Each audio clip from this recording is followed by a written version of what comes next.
Hey friend, it's Claire here. And before we dive into this next healing in nature story, I just want to take a moment to honor the bravery and vulnerability in what you're about to hear. In this episode, Carla shares a deeply personal story of loss, survival, and resilience. It's raw, emotional, and so full of light despite the darkness she's walked through. You'll hear how she's found her way without medications by following her truth, standing in her strength, and staying connected to meaning, beauty, and nature. If you've ever struggled to find your way back to yourself after something hard, this story might be just the reminder you need. Let's begin. Super excited you're here and you were willing to share your story. And I'm really looking forward to hear about your story. How about you just start a little bit sharing about yourself and your story? I'll take it from there. Yes. So I'm Carla, and I will tell you a little backstory about myself. I'm a very social butterfly. Like, I go out quite a lot for my liking. I get energy from people and just the beauty of the world because even if we're going through a lot in the world, there's still beauty in the small things that we touch, feel, see, like all of our senses all combined in one. And I see the best in the both worlds of people, who they are, no matter what kind of mindset they had. At the end of the day, we're all human. Like, we all have struggles, we all have strengths, we have all weaknesses, but it makes us stronger and live our life to the fullest humanly possible. And there's always beauty, even when you're going through a tough time. You have to think of a positivity thing out of it because when I was 6 years old, my mom's best friend went for, like, a divorce, and I literally said at 6 years old, I was like, "It's okay, one door closes, another one opens, so you close the door on your ex-husband and open the door right now." And when we opened the door, it was a postman guy, and I said, "Hey, I know it's not your type, but hey, he's our postman. You'll see him every day when you come over." So that was funny, and till this day, she laughs when she sees a postman off a man, and she's like, "Carla, is this the guy?" I'm like, "No, that's a different guy, but it's still every day, I there's a guy there." Oh, So that's cool. so it's always funny to laugh at that. But, yeah, I was always the matchmaker or the love story person, like, growing up, I would always ask my aunts and uncles or cousins, "How did you meet?" And then ask, "How did you fall in love?" I would always ask the questions even when it was not appropriate for me to know some things. I was still curious because I was like, "Okay, how did babies come?" Oh, And so it was always fun.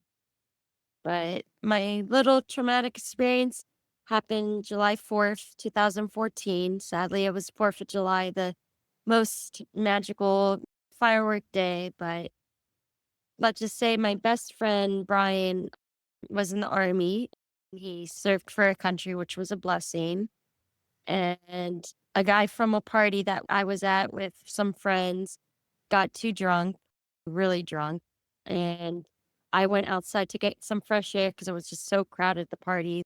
Like, I wanted fresh air because I got so overstimulated where I was like, I can't be around this many people like right mm, now. So I went outside for fresh air.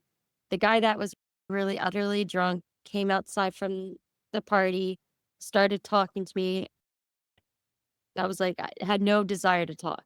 There was like something, the energy. I was like, I'm not mm, going to talk to this person because I read people's auras and it just came off very strong the way he mm, talked.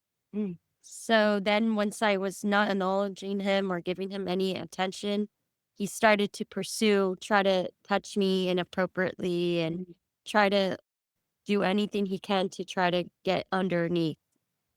And I tried to fight back, but obviously he was stronger and bigger and I was trying to fight. Couldn't do it because obviously a drunk, when they're drunk, they're like more stronger, it felt like. So then my best friend comes and surprises me 4th of July.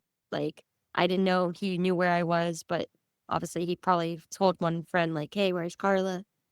So my best friend pulled up, tried to pull off the guy, and the guy started to like, oh, talking all smack. And then my friend was like, dude, just back off. Leave us alone, please. Just leave us alone. At first, the guy was going to. And then he like pulled me. And then my best friend punched him. He's, dude, I told you to stop. Just stop, please. And the guy was like, come, do it again. Hit me again. And my friend was like, dude, I'm not going to hit you again. You're not worth it. Like, dealt with people in the army like you. I don't need to deal with people like this in real life right now. Just walk away. Go back to the party or something. Go do something. So we Mm. were walking back to my friend's car because I just wanted to leave at that point. And as soon as we were trying to get to the car, the corner of my eye, the guy had a pocket knife, like a big, like this size pocket knife. Mm. In the corner of my eye, I was like, Brian, he has a knife.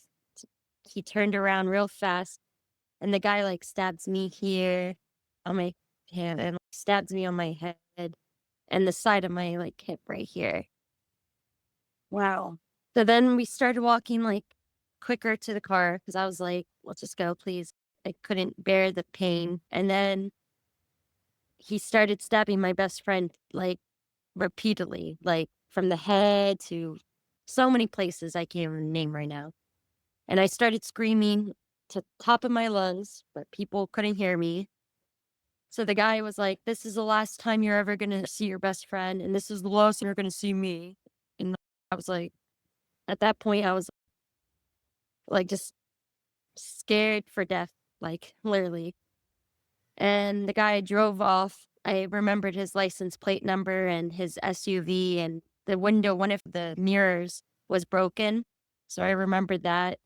And then one person from the neighbor came outside and said, what happened? What happened? Blah, blah, blah. I was like, call the cops, please. Call. Like I was all covered in blood. I was just like, please call 911 now. And my Mm. best friend was slowly declining. He lost a lot of blood. I ripped all my clothes that day, try to stop the blood wherever I thought it was coming from. And then he grabs my hand. He's, remember, you're my best friend and I love you. And I was like, stay with me. And then his eyes started rolling back. So that's when I thought that he was Mm. going to heaven. I was like, stay with me, stay with me, trying to do CPR or whatever, try to revive him. But obviously I couldn't do much because it's like a Mm. lot of blood. Like you can't really stop blood just by clothes. They tell you Mm. not to do it too much with clothes.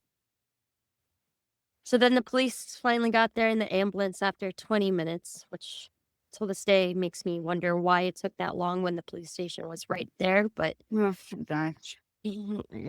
I can't control that, sadly. I wish I could.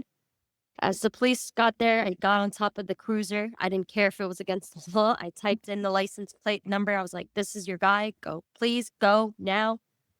And then they took him in the ambulance, blah, blah, blah. I had to be in the back of the cruiser. And then they had to take me to the police station and they were like, you can't call anybody, okay? And I'm like, I want to call my parents, please. Like Yeah. somebody. And they were like, you could call them at the station. So once we got to the station, they got him, the guy that did it. They said that he took a shower. He had the time to take a shower in between me and the police car going to the police station. The guy that did it literally got to go to his apartment, take a shower, and took the bloody clothes that he was wearing that day. He ditched the knife somewhere, which Mm. sadly, but then they found the bag. He literally, before leaving his apartment, they saw him sniffing the bag from the surveillance camera. I'm like, sick. That's where you could know that he did it. Like, I was Mm. like, Mm. how in the Mm. sick of mind could somebody do what they just did and sniff a bag that I was like, when I heard that, I was like, flabbergasted. I was so disgusted to my Mm. stomach. I was like, how could somebody human just Mm. do something what they just did and sniff it and then go to the police station I was at, kept me in the room next to the guy that did it, which wasn't smart on the police, by the way, because it was a white wall room they kept me in. So boring, so trapped. I felt like it was like a box. I Oh. was in a box. and I heard him talk, and I was so angry. I was furious, where I was like, I don't want to be in the room next to him. And they're like, could you draw a picture? Tell us what happened. I'm like, could I like drink some water first? Could I have some water? Like, I need to have water. And then they finally gave me water after 10 hours of interrogation. And then they finally told me my mom's outside, like at the police station. And I was like, could I go see my own mom? They're like, you can't talk to her yet. And then I was like, "Mm." And I'm like, okay, okay. So by the time it was over, it was like 5 a.m. I got to go home, all covered. And then my mom, God bless her soul to this day, like seeing her the way she saw her own daughter was unrecognizable. Seeing her own baby, she calls me Carlita. She's like, my baby Carlita. She couldn't recognize me. She had to help me take a shower, like with all the scars and seeing me like that I got stabbed. She was lost for words. Like she obviously any mother would be. But luckily, bless my dad wasn't there. If my dad was there, it would have been a whole different story. Well, so then the next day, they kept my phone for evidence, obviously. So I went on Facebook on my mom's face, like used her Facebook, and that's when I found out my friend didn't make it. No. So I called his brother because his twin brother lived in Baltimore. They took him to the traumatic center there in Baltimore because that's what they do with the army. Like they send them there instead of somewhere here local. Mhm. So they said that he survived for 15 hours because I saved him with the blood wounds for 15 hours. He woke up from a coma, said, "Where's Carla?" And then that was it. So they said it was a miracle, the fact that he survived for that ML and the fact that my best friend said, "Where's Carla?" They said that was a blessing. Mhm. And to me, it is a blessing, but it doesn't take away the fact that he's not here anymore. Mm. Yeah. So obviously, my parents, after that, we went to Los Angeles and Las Vegas to get out of here for a while, just for me to change my mindset, see different light, different people. And by the time we got back, that's when reality kicked in, where I had to go face the guy that did it at court. I wasn't ready for Mhm. that, but I had to. I had the best state attorney of Maryland. God bless my best friend's parents and my dad. They got me the best state of Maryland. She rehearsed everything they were going to ask me, which helped. But me being serious for a long time didn't help because I'm always smiling and Mhm. happy. So me being at court, I had to really in tune, serious. Okay, be serious, Carla, serious. So my brother was there, like facing me in the courtroom. My mom wasn't there because the guy that did it wrote her as a witness, which they do that. The defense attorneys do that to provoke you, to make you cry and more vulnerable, just so you show that you have something to do with what happened. They do anything to twist your mind, which they do a good job in their own way. Oh my goodness. Yeah. But yeah, so when I was in the courtroom, I was in the stand. My brother was facing me. My brother gave me like stress ball, like, because he knew. So I heard the police recording of my own voice. I couldn't recognize my own voice. Like, seeing my mom from the outside, she broke down in tears because that was the second time I ever seen my mom cry like that ever since Mhm. her dad passed away from cancer. So I was just like, I need to go out. And they're like, if you go, you can't talk to your brother, your mom, or dad, or anybody. I'm like, "Mm, okay, I guess I'll go to Rockville Town Center to get food or something because that's what they let you do for recess by yourself." But the defense attorneys were following me around, which I was like, how Mm. are they allowed to follow? Yeah. But I still don't want to question that anymore because I know I can't get an answer. So then once I got back, I had to answer questions like about what happened, blah, blah, blah. And then they Mm. said, do you want to say anything to the guy? And I was like, Yes, Your Honor, I actually do. I do. I hope you rot in prison. I literally was so angry. I didn't care what I had to say because I had every right what I was saying. This, after what happened, I was like, I hope you rot in hell. I don't care what happens to you. I hope you get life. And I wish there was death penalty because you took a life. I wish Maryland still had death penalty, but they got rid of it 2013, the year before it Mm. happened. So I was like, just my luck. But I was like, I hope you get life in prison. I hope you find yourself. I hope you realize what you did. You didn't just take my best friend's life away, but you took half of my life too. And then he got angry, like started like getting up. And I was like, jurors, do you want somebody like this out in the streets with your kids or with your loved ones? Like I wanted to show them like this behavior says it all.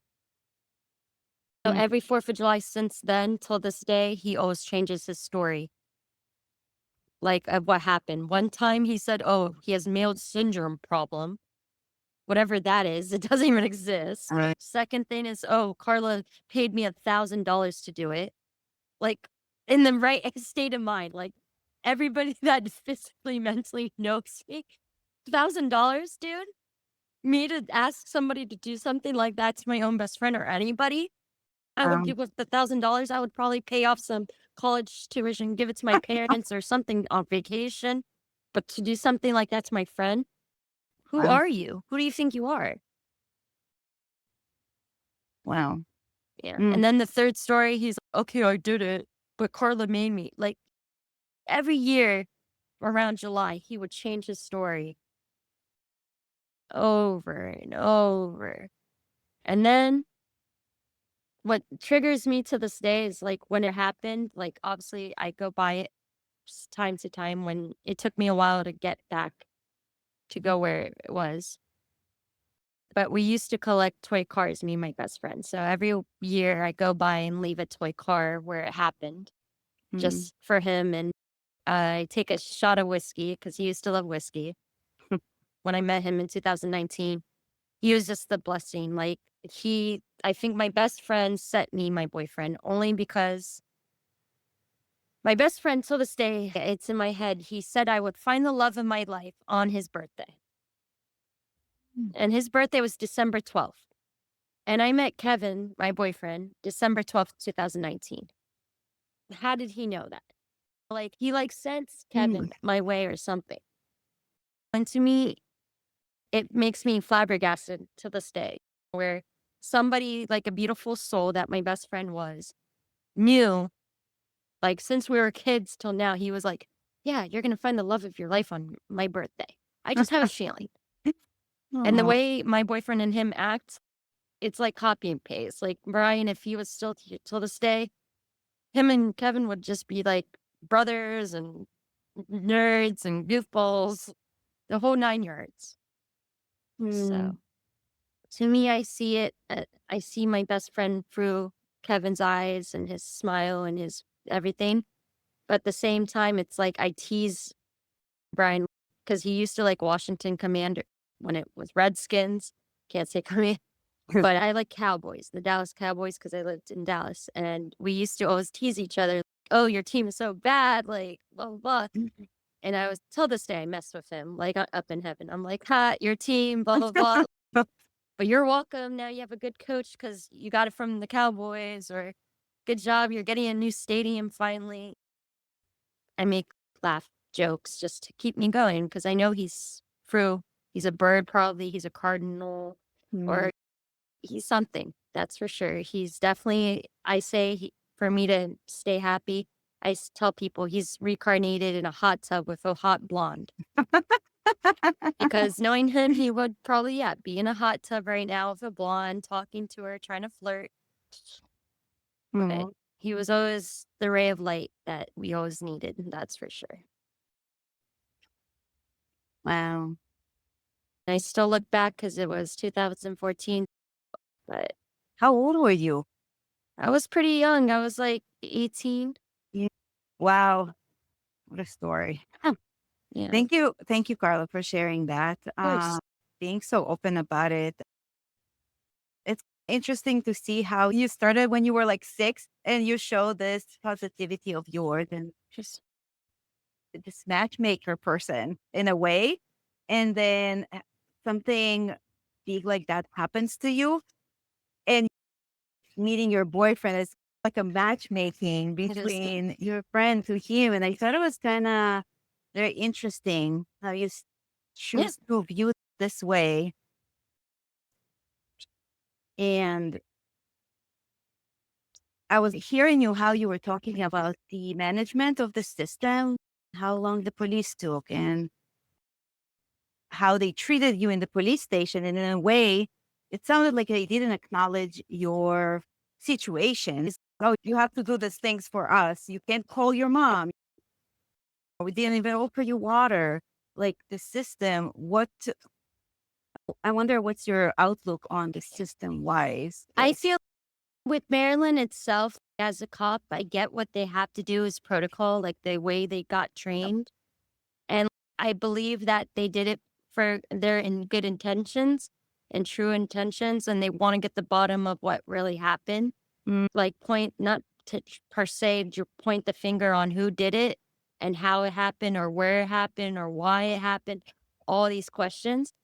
But to me, as like a person that's getting wants to be a forensic scientist, I figured out mhm, my path after this traumatic experience where I want to help others speak out and express that it's okay to show that fear.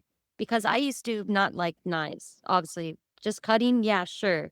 But seeing people with pocket knives, I get it for self defense, sure. You want to have a gun? Sure. But you have to tell me why. What's your reasoning? Okay, you have an abusive partner. I got you. It's okay to protect yourself. Oh, you're scared to go to A and B. I get it. But there's also different resources that could mhm, outlook in life that could help you. Yes, mhm, weapons are never the answer. But if you're in a situation with life or death, sure, you could have it. Sure. 100% understand. But to use it on somebody that was so innocent mhm. and took a soul out of it, like you took a person's life. Yeah. How Mm, do you live with yourself till that day? Like, how would you ever forgive yourself or look at yourself in the mirror and say, is this the person you really are? Because I could never, if I was ever in that situation, God forbid, if that ever happened to again, I would be the way I am now. I am stronger than I ever was. It made me realize after what happened to me, I went to so many therapists. They could never help me, sadly. They didn't help me. They kept trying to prescribe me on medication. I didn't want to be on medication. I didn't want to forget what happened. As a reminder, what happened. As for who I am, they kept saying, oh, you didn't ever consider suicide? No. In most cases, after that, I've read into it. A lot of people would have committed suicide after what happened to me. But I never thought of that once in my head because I looked at my parents, I looked at my brother, I looked at my friends, I looked at myself. Who would I have been if I took myself away? I couldn't mm, imagine what it would have done to my mom and dad, the people that raised me. They raised me like my dad till this day is like in Arabic, like I'm Lebanese and French. So mhm, my dad till this day, Baba, I call him Baba. He's like, Carla is Abadai.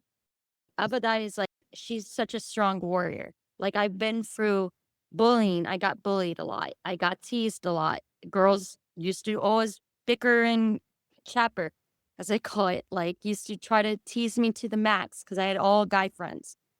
yeah. Till this day, girls do that. Sadly, girls are like that in general. It's our psychology and our mind. But I always see things no matter what I'm going through. I always take the time for people, whatever they're going through, and I put myself in their shoes and I tune myself into this other element. Like, I'm an old soul, I'm a young soul, I'm in between soul. Like, I've been told I'm an old soul because I'm like a reincarnation of Jackie O, like Jacqueline Kennedy. Like, they said that to my mom since I was a kid. And I see it because I look like her in so many ways, which I'm not complaining. She was a beautiful person. So that's a compliment. Thanks. I see things day by day, no matter what I go through. Like I could go through a bad job. Sure. Okay. That was an opportunity and experience. It's their loss. Good for them. Then I find a different like friend. Oh, a friend doesn't want to be my friend because of blah blah blah. Okay, you're sure. Friends come and go. If you want to be like that, it was nice knowing you. But life is a journey. You have to just keep going and going. You can't let people take away that aspect in your life, like that mindset. Because people always say, oh, Carla's this, Carla's that. Okay. All right. You guys could keep talking about me. That doesn't change who I am. Like, so Yeah. You're very strong-willed and you have a very strong core. I And it appreciate it. sounds like you have very supportive family too. Yeah. My parents till this day, like, they always asked, how did this happen to our baby? Like, why did it happen Mm, to her? Or like my brother. Yes, we were close when we were little. As we got older, obviously, he's 10 years older. So it was hard to see why I went through what I went through. And he wanted to make it up to me any way he could for all the tough love he gave me, where he was just like, wow, you went through this. What could I do to be there for you now? Like, he really, it startled him when he found out what happened to me. huh. And I told him, just be there. That's all I ask is just be there. You don't have to be there like every single day, obviously. Just be there when I call or text. But it goes both ways. He's my only brother. He should reach out too. Doesn't just rely on me being the baby. Like people don't assume right away. They're like, Carla, you never really ask when you need something. It's because I could handle it sometimes on my own. Like I Mm. figure out my way of other things. Yes, if I struggle, of course I'm going to ask. That was a very interesting point you brought. Something that happened to you affect other people around you, and thinking about meaning, why things happening to us, right?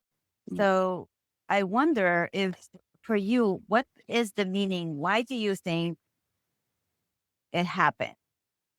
And also, is there an effect on the other people? Would there a reason for it happening that it would affect people around you in certain way? I do believe it happened because maybe the guy was jealous, thinking that my best friend was more than my best friend. Like how guys don't admit they get jealous, but they do. Like Mm, it's human nature. We all show some jealousy.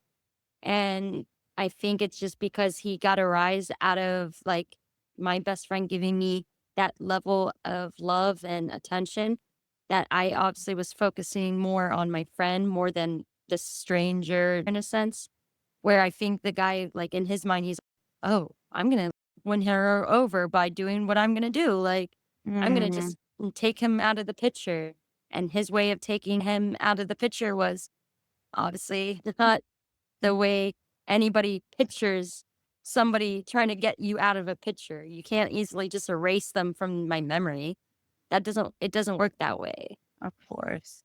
So obviously, it affected me when after it happened, I wanted to go back to school, like college. I went to MC for a couple years because that's the source, like going to community college. I thought maybe I could go there as an outlook to just change my mind, helped me distract me. Worst mistake. I went Mhm, there and I had panic attacks, flashbacks, the whole you could name it. mm, I just wasn't happy. I just couldn't focus on my classes. I failed a lot of them, which made me hurt because my parents spent a lot. It was so bad that I failed, but they understood why. It took them a while. They were like, okay, it makes sense. But I felt so guilty afterwards where I pushed myself, where I worked again, like I was working at restaurants. Then I applied to universities to challenge myself. I was like, I got this. I could do a university instead of a community college. And then once I did it, I kept succeeding. I kept passing. And I was like, I want to do this for my job one day. I want to become a forensic scientist. I always had a dream like, I always watch true crime documentaries, listen to podcasts, and after this experience, it made me realize that I could do it. Like, I have a passion for it. And as my Baba always says, if you put your mind to something, you could do it. So I kept having that inspiration glued into my head where I was like, okay, day by day, I kept passing to lead up to this moment now where I think about what happened time to time. Obviously, it never is going to go away. It's always going to be with me. It's always going to be a reminder. It's always going to stick with me. It's not, people say, oh, PTSD is not, it doesn't go away. Yes, it doesn't. But at the same time, to me, I look at it as not as a disorder because people always use their disability or disorder to define them. I don't want it to define me. I want it to be able to just be a reminder that I went through what I went through.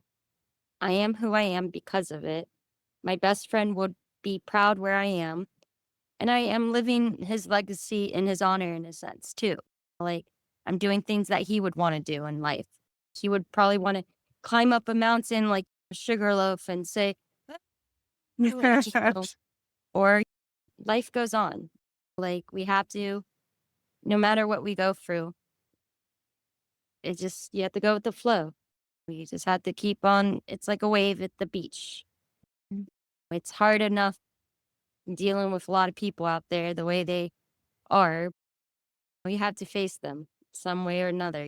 Like, you don't have to like the person, but don't be mean to the person because everybody has a story that needs to be heard or a voice that needs to be heard.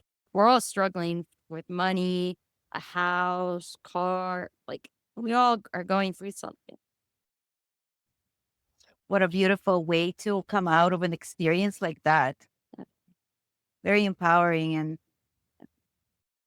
I'm curious, what is the biggest mind shift or mindset that you have um, changed? Or, of course, you found your path with that. It's like a reinforce of what you need to do. But I wonder if there's something that really stood up for you that really needed to switch there in order to really overcome that. Because, like you said, a lot of people can be like, this happened to me and stick in the diagnosis state and get the medications from the doctors and go to psychiatrists until the rest of their life. But you didn't. You choose a different path. So I'm curious. I would say you always have to find your element. You have to find your purpose in life. Like, I have a passion for photography, I have a passion for art, I have a passion for fashion, I have a passion getting energy from people. I don't believe medication. Like, I believe if you want to take meds, that's on you. If it works for you, it works for you. It doesn't work for everybody. And I don't want Mhm. to be forced to take medication that could make things worse for myself. Because all those medication bottles, when they say the side effects, it could help not make you sleep well. Oh, it could cause you blah, blah, blah. I don't want to do that to myself. I already had trouble sleeping after what happened. It Yeah. changed. I didn't want to go back from waking up scared or heavy breathing or shortness of breath or getting scared of seeing that guy ever again on the streets. It took that year specifically, that SUV was the most popular SUV. Mm, And obviously, I got scared when I was out on the streets. I was like, oh no, I hope it's not him. But obviously, in my mind, that's what I thought was real, but it wasn't. But obviously, going through a traumatic experience, it takes you a while to accept what is real and what is not, what is black and white, what is color, what is real. mm, Everything I used to love, it took me I used to love singing. Before that, I didn't sing as much after what happened.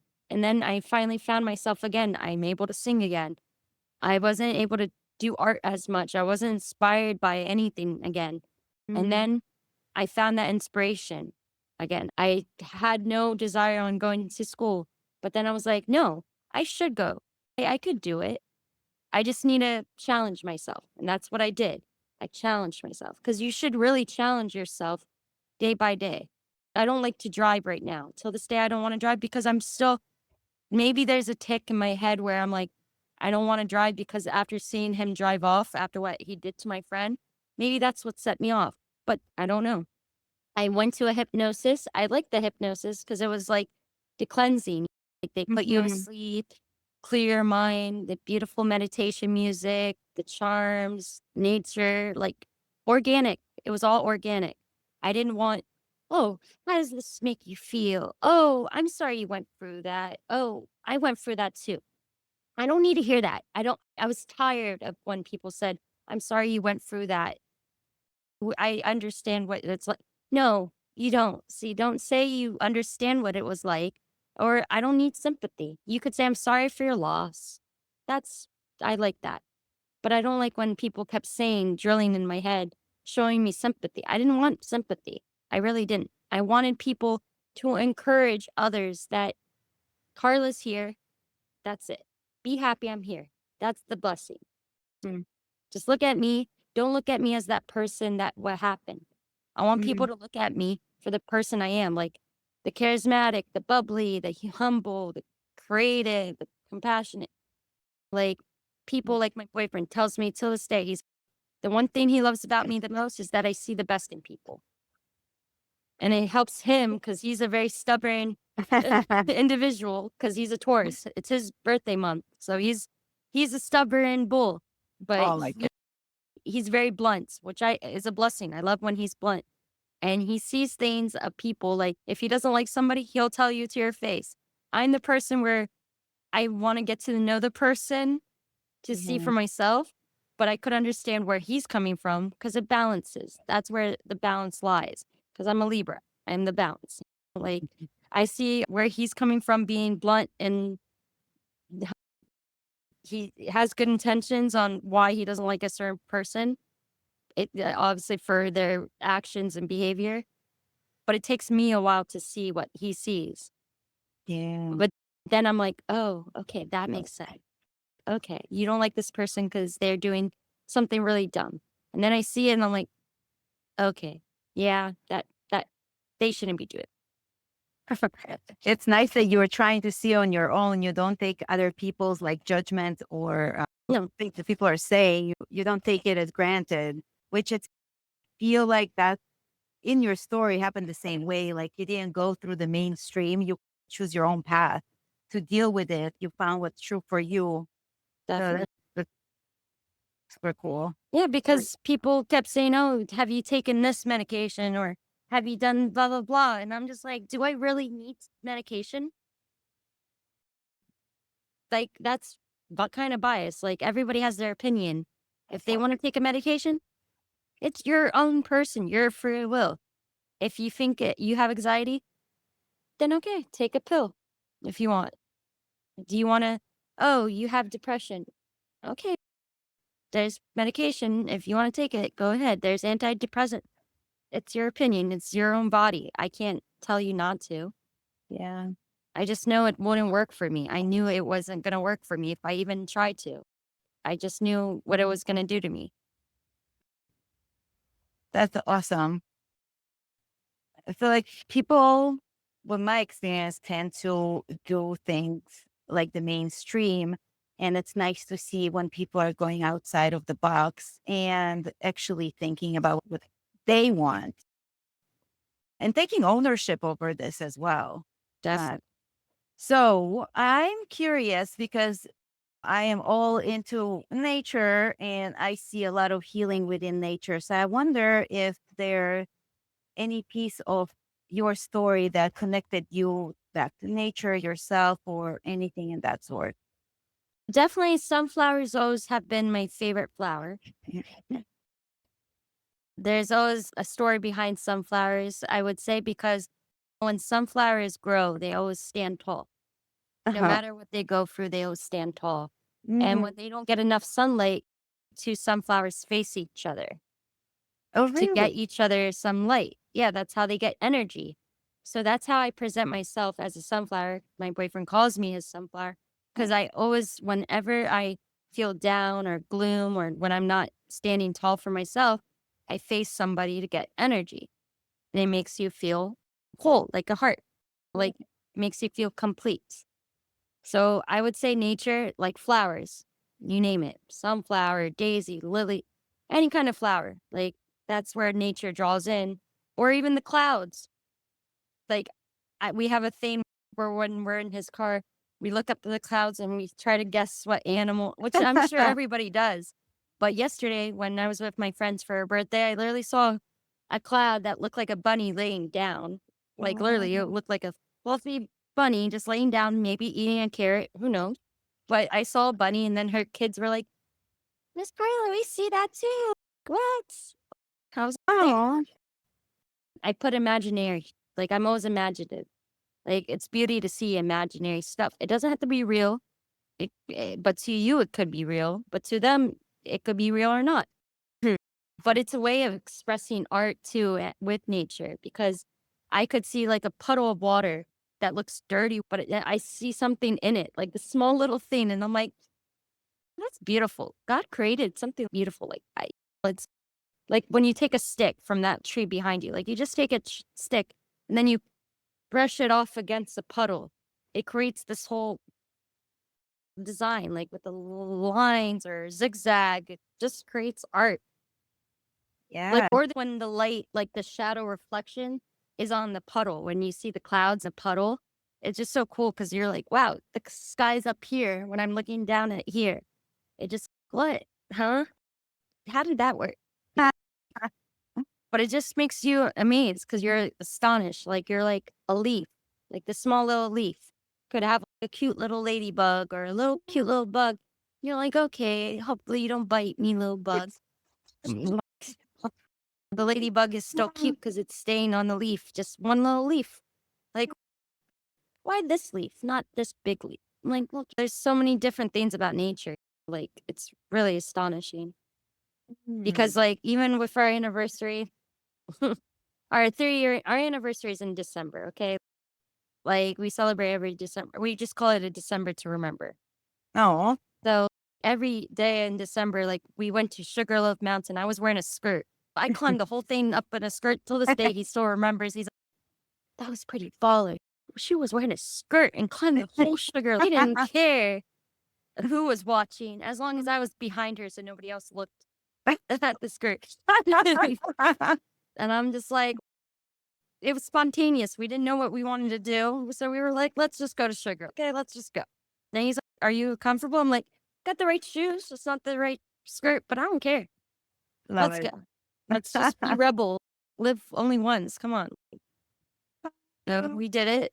So yeah, that's nature. Like you just have to get out there. Like it could be skydiving. I went skydiving with my baba, my dad, when it was a girl and daughter and father trip. I went Oh, skydiving in Cancun, Mexico. To this day, my mom doesn't believe that if her own daughter would go skydiving. So when oh, she had a dinner with Kevin, like my boyfriend, my dad changed the subject. He's, who wants drinks? Who wants just to just change the subject? oh. So that was funny. And my mom was like, my Carlita would never go skydiving, right, honey? Yeah, never. Like I've done things with my baba, like so many trips, father and daughter trips. My mom does not think, especially Vegas after what happened. When they took me to Vegas, I went on that roller coaster that goes through the hotel. Uh-huh. I was pretending I was sick. Oh, So that was fun. oh.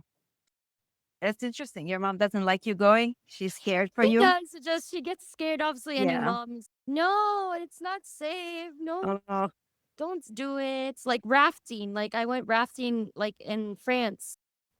She's like, no, once you get older. And then when I got older, she's like, no. And I was like, that's you said I'm older now.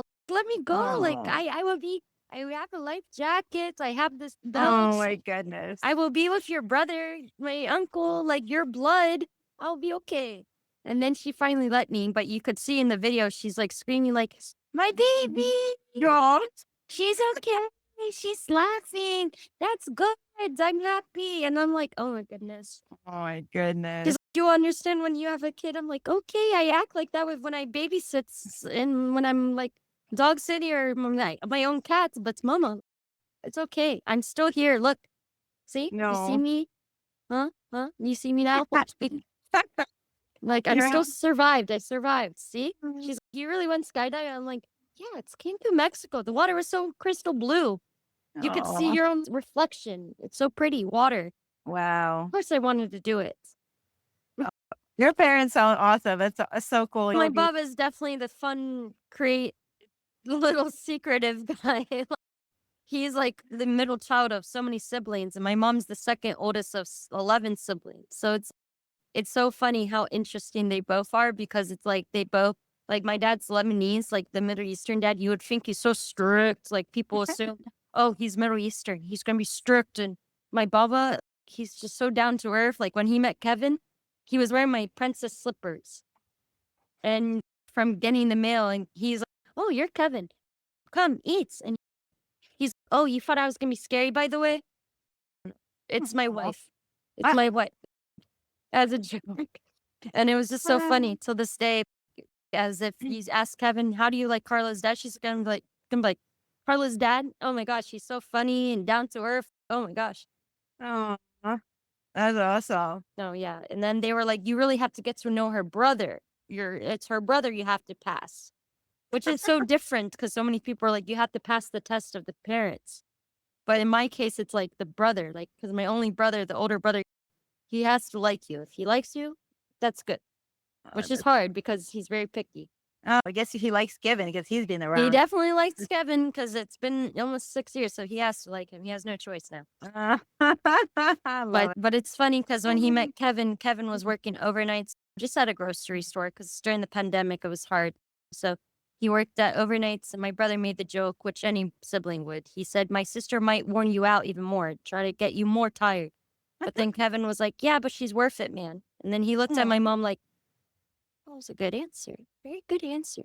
And like, "Good uh-huh. answer." I And love Kevin, it. it's true. She's worth it. I don't care if I'm tired. And your sister keeps me on my feet and goes out, introduced me to so many fun friends, took me to all these places. He's never been to Cunningham Falls. I took him to Cunningham Falls 2017. Oh my gosh, he loved it. Oh, yes. This place is gorgeous. He's like, how did I never been here? I'm like, I don't know. Mhm. Clearly you didn't go out that much. He had to meet you so you can take him there so he can get impressed. Yeah, no, Cunningham Falls is definitely breathtaking. Ah, that's awesome. That's why I'm hoping I get to go on that walk. I hope I'm able Yes, to not babysit that day. next week, Thursday. Yes. Fingers crossed. Yeah. But yeah, you could definitely let me know the next one because it's definitely getting warmer now. So I'm Oh, yeah. sure you'll plan other ones. Yes, doing those like every other week or so, twice Yeah, a month, yeah, basically. smart. This is something that I plan on the calendar. It's like Definitely. an appointment with myself. That's my self-care slash psychiatry appointment, I the believe it. treatment. No, So, it's always the best. what would you say one thing if somebody's going through a hard time and they don't know how to climb out of it, they're like inside their heads and I don't see a way out. What would you tell them? I would say, okay, like I would say, what are things you love about yourself? What makes you unique? What makes you stand out if you see yourself in a room with so many people, but you only see yourself standing? Okay. And you have to make a list. What are the things that are triggering you? What are the things that are making you? Let's say if you're going through a bad breakup, which a lot of my friends sadly are finding all these guys that are like, I'm like, wow, okay, what is wrong with them? So I say make a list of all the pros of the person that you're into and all the cons. If there's more cons, then you know what to do. Get out when you can now. If you find yourself in a bad job, pull through. Try to pull through because at the end of the day, you're doing the work. If somebody doesn't appreciate your work, then okay, that's on them. But don't take away your shine. At the end of the day, you're the one that's making the money. If your boss is giving you a hard time, which I'm sure every workplace there's a boss or person that's going to give you a hard time, but you have to know your self worth. You know, what's important to you. You're the one that's there for the kids, or you're there for the clients, or you're there for the projects. You are the one that's putting the effort. So don't let somebody take away your shine, like I said, away from them. So whenever somebody's going through a tough time, I ask them, like, what's the problem and how do you think you could solve it? Do you want my opinion about your solution? And then if they want my input, then of course I'm going to be honest. Why do you care? Why do you care what they're doing? I have an old friend that doesn't want to talk to me right now, which is ridiculous because she thinks I'm friends with this person that we used to be friends with. I see the benefit of people. This friend did me dirty a long time ago, but I see the person improving now. Like they're Mm. doing better for themselves. She's going back to school. She's getting therapy that she wanted. She's changing herself. Of course, I am a firm believer that people deserve second chances. So they did me wrong once. Doesn't mean they will do it again. Yes, it's possible. Anything's possible. But I see now when I see them, like yesterday, I saw them yesterday actually. And I see the fact that she's growing, she's changing, she wants to get better in life. I see that in her. And for that friend that is upset with me because I'm being friends with this person again, okay, Mm. that just says who you are. You're jealous and insecure about yourself. You clearly have things that she has that you want, but Mm. you want to take away her shine that she's improving. So you think I'm taking away my time from her, like with her, and you think you can't have time with me because you think I'm gonna just be buddy with her and not Mm. remember. So certain cases like that, I'm like, oh, it's so immature. Like you guys are like above 40. Like I'm turning 32. I don't need it. I don't need that drama. I don't need it. I love it. That's like filtering the energy, recognizing your own energy, Yes. putting your shine out there, seeing the best in you and utilize it to the Yeah, and best. also the true colors, because some people's true colors come out when they get angry. And yes, I Mm-hmm. get it. You're angry. Show that anger. Do it. But there's a certain level of showing that anger. You don't have to get angry about something that's so small and petty. Mm-hmm. You have to work on yourself.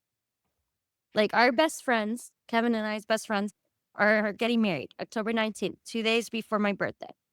We were there for their engagement, which I was happy about. For it was my birthday party. I was happy they got engaged at my birthday party. I had no problem with it because these are my best friends. So then there's like a friend that is not accepting. One of the groomsmen is her ex-boyfriend, like from 3 years ago, by the way. 3 years ago. And one of the bridesmaids is his new girlfriend. They've been together for a year. I'm happy for them. Okay. They're happy. But this girl that I'm friends with is not accepting reality that he is a groomsman. And I Mm. said, you don't know what it's like. He traumatized me, hurt me. I'm sorry he hurt you. I wasn't physically there when he hurt you. That was between you guys. And also, when I got to know you, I met you when you were dating my friend JP for 2 months, Mm. not when you were with this guy. But you associate yourself with him, blah, blah, blah. And I'm like, I'm Mm. Facebook friends with him. That's not an association. Mm. Association is when you're with that person, hanging out with them, talking to them. I don't talk to him like that. But when I see him in parties or hangouts, he's nothing but been nice to me and Kevin. So I have no ill feelings towards him or thoughts. But of Mm. course, I have to pretend something I'm not, which I don't like doing, or Mm. feel forced that I have to be like, yeah, he's not good. He's not nice, blah, blah, just to make her feel better when I shouldn't have to do that. I shouldn't Yeah. have to pretend, take another hat or put another headband to pretend to be Mm. not liking him just because the way he treated her. That's the way he treated her 3 years ago. So be it. 3 years ago. Cool. Like we all dated a guy that or a girl that sure, okay, whatever. Yeah. And It then all. she turns the table against me and she's like, what if I do that with your ex? I'm like, okay, go ahead. Be friends with him. I don't care. Because I'm Mm. happy with Kevin. I don't care if you go out and talk to him and hang out with him. Cool, good luck. Mm. Interesting. Huh. But then Kevin's, yeah, she's just jealous of you and blah, blah, blah. Like she just wants attention. And I could see that. Mm. But I was like, she better get her act together before the wedding in like October. Like, we're all in the wedding party. We're all going to be getting dressed together in the bridesmaid dress. She's going to see her. So Uh, she has to uh, face reality. Like we all yeah. run into somebody that we once were in our lives. Yeah, 100%. But it's definitely like her story. It's like her reality, her story she's trying to bring to Yeah, she's your trying to make world. it in my world where I'm like, he has nothing but been nice to me. Like, I'm not going to say that to her because if I say that to her, it triggers all these like messages in her head. Oh, you like them? Oh, well, you're going to be friends with them? And then she wants to come to my graduation and Kevin's birthday because Kevin's birthday's on my graduation this year, May 16th, which is crazy. Mm. So she's, yeah, I want to go. I'm like, in my head, I'm like, why would she want to come to my graduation and his birthday party if she's treating me like this? Mm. Do you want to go out just to have fun? Do you want to actually be there for us as friends and support us and love us and have fun? It's just like where it doesn't Yeah. make logic sense for somebody to go out of their way to come to Mm. a thing, especially the way she's treating me, saying, oh, I'm friends with her ex. Like, why do you want to come to my celebration then? Yeah, that That's where never. the mystery is. Like, Yeah. but I'm like, Well, okay, whatever. You could come. Whatever. You paid. Thanks. I'm feeling I'm giving her space. That's it. I'm not gonna unfriend him or his new girlfriend just to get on her level. yeah, no, definitely you have to see what's true for you, even Yeah, if it's not what other people wanting you to do. You can, it's my life, not hers. yeah, 100%. Mm. It's interesting how it works out like that. Life is interesting thing. It really is. Yeah.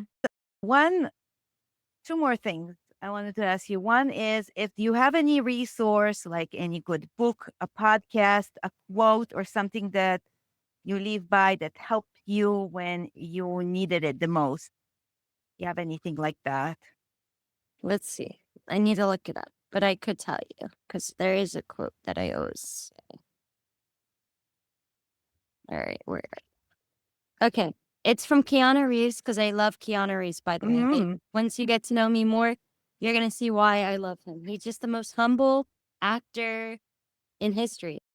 Do you know Mm. Keanu Reeves? Yeah. Hmm. Yeah, like if you look him up, you can't say anything bad about him. He's His, just the humble, positive. He goes on New York bus till this day. He uh, gives up his seat for anybody. He doesn't care if people recognize him. He gives all his money to like the people that are in the movies with him. He doesn't keep it to himself. Like, interesting. which is to me, that's beautiful. Yeah, Uh, that is beautiful. But yeah, his quote I like is even in the face of a tragedy, a stellar person could thrive. No matter what's going on in your life, you could overcome it. Life is worth living. I don't want to be a part of the world where being kind is a weakness. Mm. If you have truly been brutally broken, still have the courage to be gentle to other living beings, then you're a badass with the heart of an angel. Grief changes shape, but it never ends. Doesn't matter how your heart is breaking. If grief is weighing you down, it makes you the smallest tasks feel impossible, but life keeps going. I keep myself out of arguments, even if you tell me 1 + 1 = 5, because you're absolutely correct. Enjoy. I love it. That's awesome. Every time he adds a quote, I love his quotes because he talks about tragedy, he talks about grief, he talks about not caring about what people say to you. If 1 + 1 = 5 to you, Is it? that's on you. In reality, yes, that's wrong, but to you, it doesn't have to be right or wrong. Yeah, I love it. That's awesome. That's a good one. Thanks for sharing that. Yeah, Of you course. have to send me a link or something. I can check Definitely. it out. So cool. And if somebody is going to listen to our story or listen to a part of a recording and they want to connect with you and just ask you questions or anything, what would be the best place to find you? Probably, yeah, Facebook. Facebook, you're active. Okay. Definitely. Awesome. I really appreciate you taking this time and just sharing your story. It's a very powerful story and very vulnerable. And it seems like you've been through a lot of growth and you've always been, from what you're sharing, it's like this like kind of light. And this experience did not take that light from you. It's just, it seemed like it was, maybe it was coming, it's like a little candle was coming low, but then you were able to like burst out and just make the best out of this experience. You're a living proof of things can, that you can get stronger, that you can overcome things, and you can take this message and spread it out everywhere. Definitely. So it's beautiful. Well, thank you. Thank you. And I tell people my Baba raised me, my dad raised me, and his name in Arabic means light. And Mm. there's a light through me, obviously, with the genetics.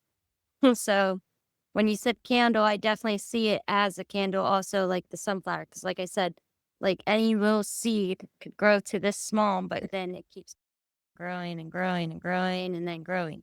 Like you never stop growing. People say, "Oh, like you like girls stop growing at this age or guys stop growing at that age." Yes, physically, but mentally and spiritually, you never stop growing.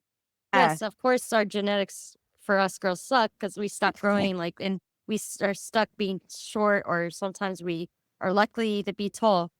But to me, I like being in between, not short or too tall. Like I like being medium, like in the middle.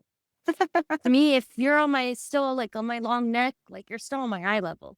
that's Like even if my boyfriend's pretty tall, I still look at it like I could still see him.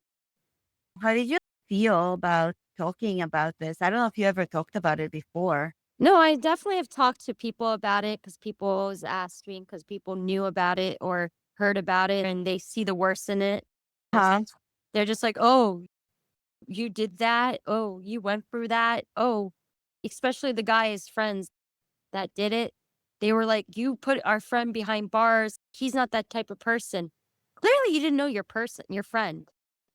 Um, Like, and then they would attack me online and bully me. Like Crazy. I was like, clearly you don't want to believe what really happened. Like just because your friend did it, you don't want to attack me. You don't know me. You don't know what happened. And That's people just believe crazy. what they hear right away, automatically assume the worst. Like especially with politics. People say so nasty things about our president. Okay, you don't have to like him, but don't say something disgusting and disrespectful about him. It's so many people say so many disgusting things out there in the world where I'm like flabbergasted, especially people that I once knew. They're just like they stopped talking to me or stopped hanging out with me because like literally after what happened to me, I had a best friend. I called her, like my mom called her saying, "Could you come over to help Carla? Just be there for her?" She's like, "Yeah, I'm on my way." Did she ever come? No. And then when I finally saw her at college, she acted like she didn't know me. I was like a stranger walking by. Wow, interesting. So it made me really see life in a different way, Mm. that I was like, for the person that I am, that I went out of my way to be there for so many of those people. And this is what I got in return. Like nothing. Uh, yeah, shows the truth of people. Oh, Yeah. Cause some people are just so disgusting or disturbing because they were like, oh, I'm sorry you went through that. Or some of them were like, oh, we just didn't like what we heard. Okay, you believe what you heard. What did you hear? Like some people twist it around or they just don't care. They had no desire. thing. I wonder if people just felt some sort of they're uncomfortable. They didn't really know what to say. They didn't know how to support you, so they just decided to Yeah, and say that's bye. fine. You didn't have to be there to support me, but at least just acknowledge the fact that I'm still existent. That's Mm. there's a difference between knowing what happened and just not caring or just showing me respect because at the end of the day, we all deserve respect. And especially telling my mom like that you were going to be there for me Why? Yeah. I also think like it was in a younger time of your life. So most people, I mean, I don't know if you have older friends, but people that aged, it's hard to process that kind of stuff. And in a way, I feel like some people feel like, yeah, I just think people don't necessarily know how to support each other and they're just scared. And maybe in a way they feel like, oh, maybe something like that will happen to me. Like they just stay away, think it's contagious or something. For sure. Yeah. All right. Well, you stay strong, keep your light going, follow your Definitely. truth, continue giving like chances to people and see people in their best self. Thank you, Carla. It was Thank so nice you. seeing you. Hopefully meet in Likewise. person. Definitely. For sure. You. Take care. Hey, Bye. bye, Ollie.